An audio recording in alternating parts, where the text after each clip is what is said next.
নমস্কার সবাইকে, চলে এসেছি হরগড়ি পাইস হোটেলের নতুন একটি আপডেট নিয়ে। আজকের গল্পের শুরুতেই আপনারা দেখতে পাবেন এই দিকে রকি হিমানির জন্য অপেক্ষা করছে এবং হিমানিকে দেখার পর রকি হিমানির দিকেই তাকিয়ে থাকে। সেই মুহূর্তে যখন ঈশা তার বন্ধু বান্ধবদের সাথে রুদ্রকে যখন আলাপ করিয়ে দিচ্ছিল, তখন রুদ্র গৌরীর দিকে তাকিয়ে রয়েছে এবং ঈশা সেটা লক্ষ্য করতে পারে।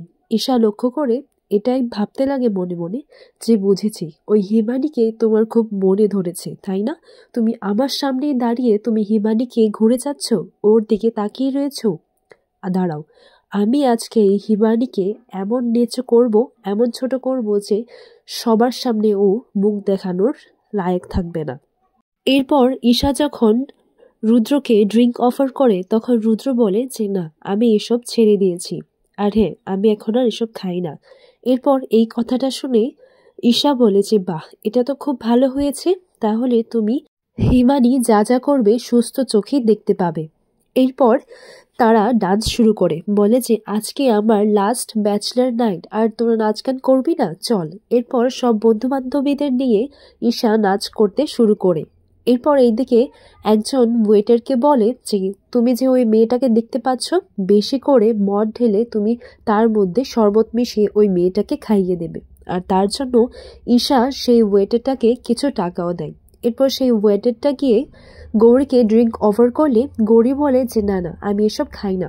এরপর সেই ওয়েটারটা বলে যে না ম্যাম, এটা সফট ড্রিঙ্কই, ওসব কিছু নয়। এরপর গৌরী সেই ড্রিঙ্কটা নিয়ে নেয়। এমন সময় একজন ভদ্রলোক কারোর সঙ্গে কথা বলতে বলতে উনিও তার ড্রিঙ্কটা সেখানেই রেখে দেয় যেখানে গৌরীর গ্লাসটা রেখেছিল। এরপর কথা বলতে বলতে গৌরীর ড্রিঙ্কটা উনি নিয়ে নেয় এবং ড্রিঙ্কটা এক্সচেঞ্জও হয়ে যায়। আর গৌরী বলতে লাগে কিন্তু না, উনি তো এটা এটো করেনি, তাহলে কি করার, এটাই খেয়ে নি। এরপর গৌরী ওনার ড্রিঙ্কটা খেয়ে নেয়।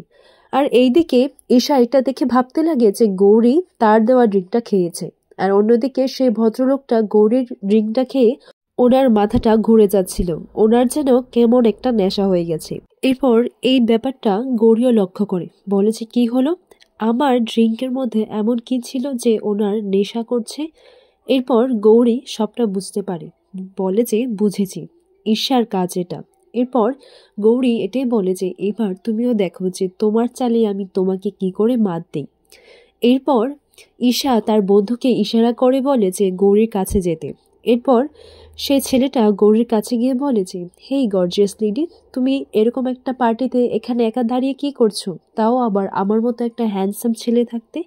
এরপর গৌরী তার সঙ্গে নাচানাচি করতে লাগে এবং গৌরীর নেশা হয়েছে এরকম অ্যাক্টিং করতে লাগে, আর সে পড়ে যেতে চায়। আর তখন সে ছেলেটা বলে যে এসো, ডান্স করবে, এসো। এরপর গৌরী ঘুরিয়ে তাকে একটা চড় মেরে বসে।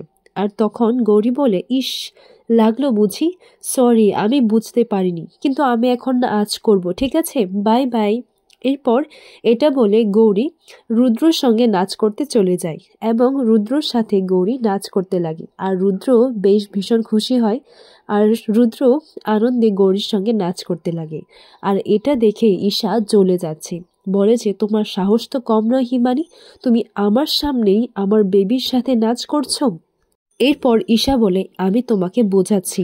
এরপর ঈশা গৌরীকে ধাক্কা দিতে যায়, আর তখন গৌরী সেখান থেকে সরে যায়, যার কারণে ঈশা নিজেই পড়ে যায়। আর মেঝেতে পড়ে ঈশা কান্নাকাটি করতে লাগে। আর তখন গৌরী বলে এ বাবা, নেশা করেছি আমি আর পড়ে গেলে তুমি, এটা কি করে হলো বলো তো। এরপর ঈশা কান্নাকাটি করে গুরুমাকে কিছু বলতে যায়, বলে যে দেখো না, এই মেয়েটার জন্য আমার সব পার্টিটা নষ্ট হয়ে গেছে, ওর নেশা করে কি অবস্থা করে রেখেছে।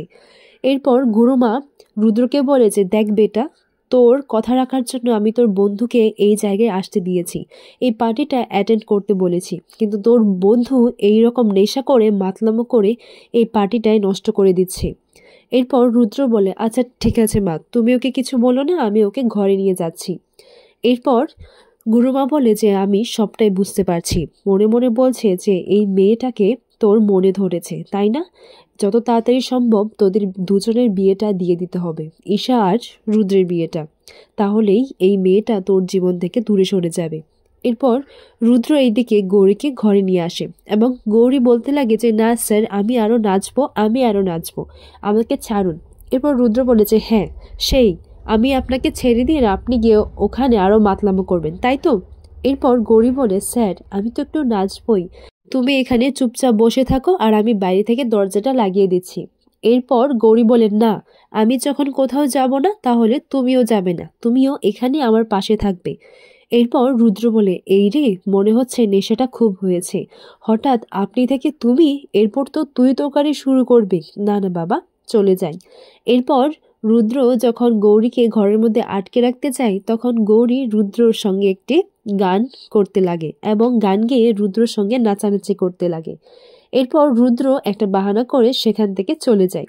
এরপর গৌরী বলে এবার কেমন হলো ঈশা, কেমন লাগলো আমার মাতলামো? খুব তো আমাকে নেশা করাতে চাইছিলে, এবার দেখলে তো আমার নেশা করলে কি হয়।